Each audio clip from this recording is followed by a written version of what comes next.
depuis maintenant 4 ans. Le concours Démosthène a fait son retour à la faculté.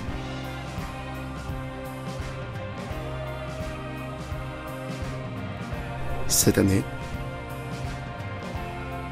64 candidats, 10 jours de compétition, 32 sujets, 52 membres du jury. Ce soir, un jury d'exception. La finale du concours d'éloquence Démosthène commence maintenant.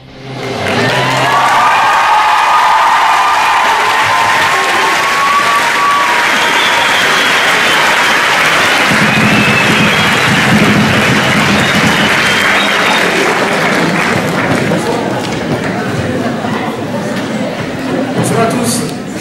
On va maintenant commencer la finale du concours et merci beaucoup d'être venus aussi nombreux dans ce bel amphithéâtre Portalis. Le BDE est très fier de vous accueillir dans cet amphithéâtre. On va commencer tout de suite la cérémonie. Et je vous rappelle juste avant que cette année vous avez un live tweet disponible pour commenter en direct.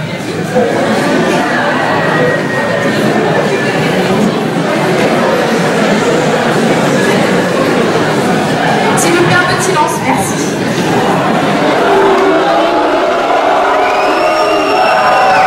En utilisant les hashtags B2, Droix et Démosthène 2014. On est aussi en direct sur YouTube et retransmis en tout cas roulant. Voilà.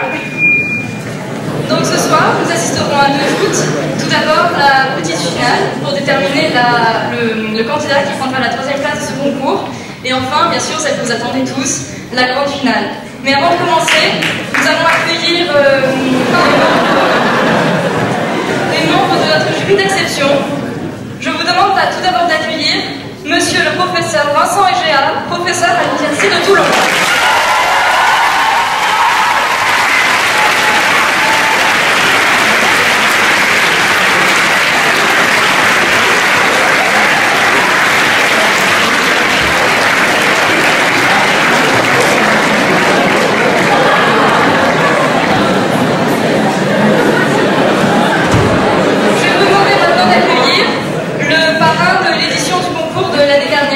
Monsieur le professeur Frédéric Rouvière.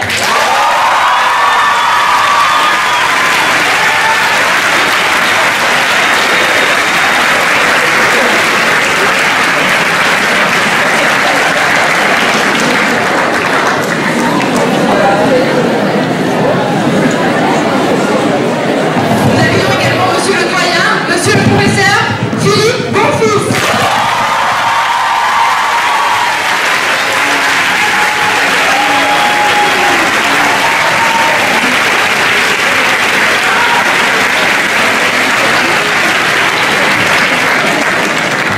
Nous avons également cette année qui nous fait l'honneur de venir de Paris pour l'occasion, Maître Bertrand Perrier.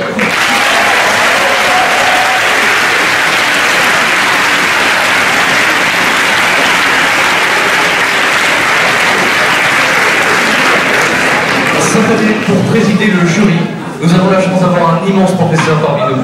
Professeur à l'université de Paris 2 Panthéon-Assas, il a fait le voyage pour ce concours. Merci d'accueillir monsieur le professeur Denis Mazot.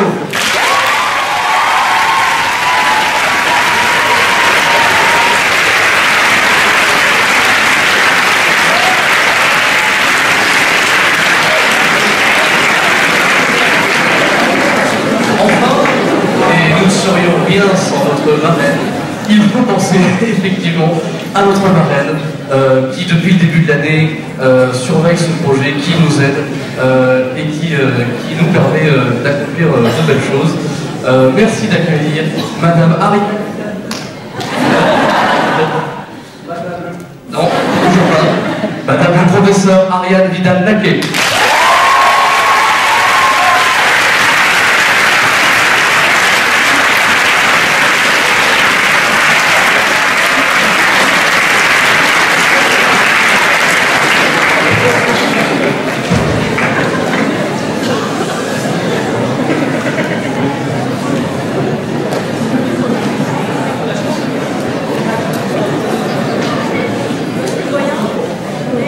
Monsieur le doyen,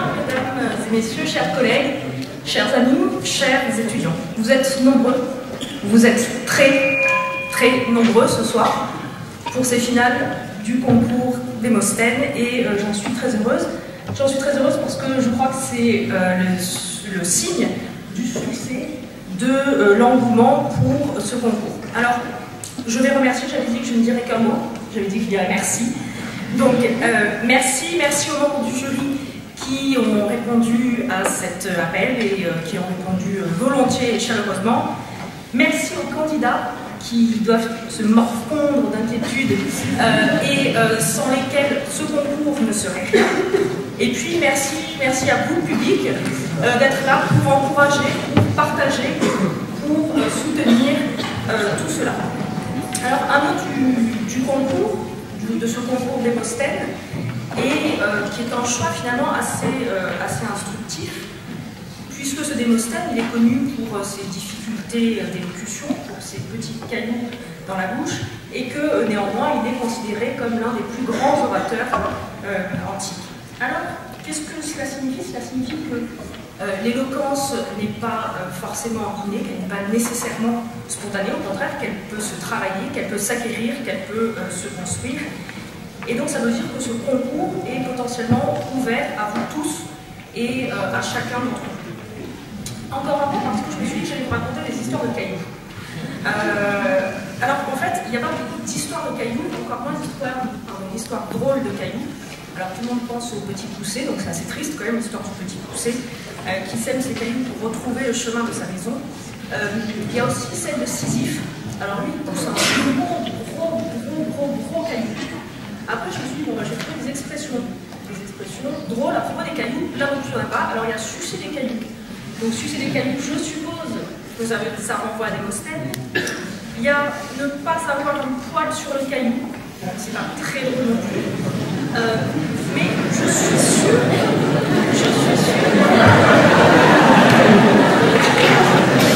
Ça commence très mal.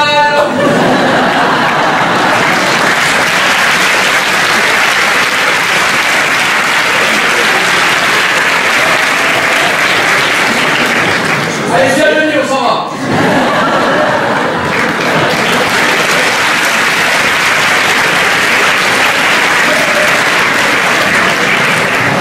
Je suis en tout cas sûre que l'équipe Démosthène saura vous concocter, vous tailler des petits sujets sur mesure l'an prochain avec ces histoires de cailloux. Oui, après je me suis dit que j'allais vous trouver des histoires jurisprudentielles de cailloux. Alors en tant que publiciste, je me suis dit, est-ce que je peux trouver des histoires de cailloux?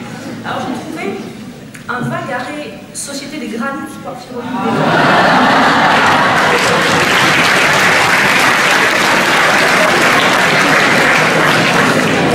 J'ai trouvé aussi, le jeu de mots est un peu limite, l'arrêt d'âme veuve Pied Gravier.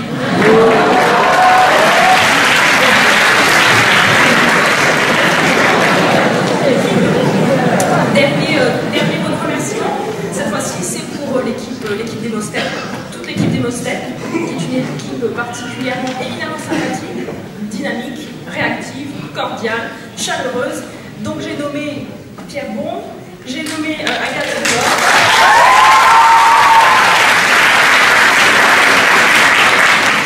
Sarah Robert Mendez, et puis tous les autres que je ne nomme pas. Donc merci.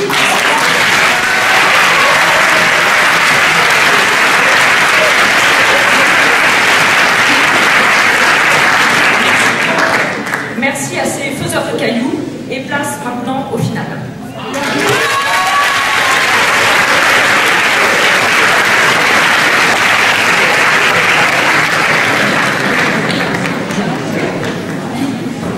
Donc tout de suite, nous allons passer à la petite finale. Pour cette petite finale, les temps seront ainsi répartis. Le pour parlera d'abord 3 minutes, le contre parlera 7 minutes, le pour reparlera 7 minutes et le contre 3 minutes. L'assesseur lèvera la main à partir de 2 minutes 30 et puis toutes les 30 secondes et à partir de 6 minutes 30 et ensuite toutes les 30 secondes et déclenchera le chronomètre au premier mot du candidat. Ce soir, la petite finale se déroulera sur le sujet « Un bon fils peut-il être un mauvais garçon ?» Et les candidats seront évalués sur plusieurs critères d'attribution, à savoir la qualité de l'argumentation, la qualité de l'expression, la diction, le respect du sujet, l'attitude face au public et l'attitude face au contradicteur. Pour ce premier duel, défendra le pour. Monsieur.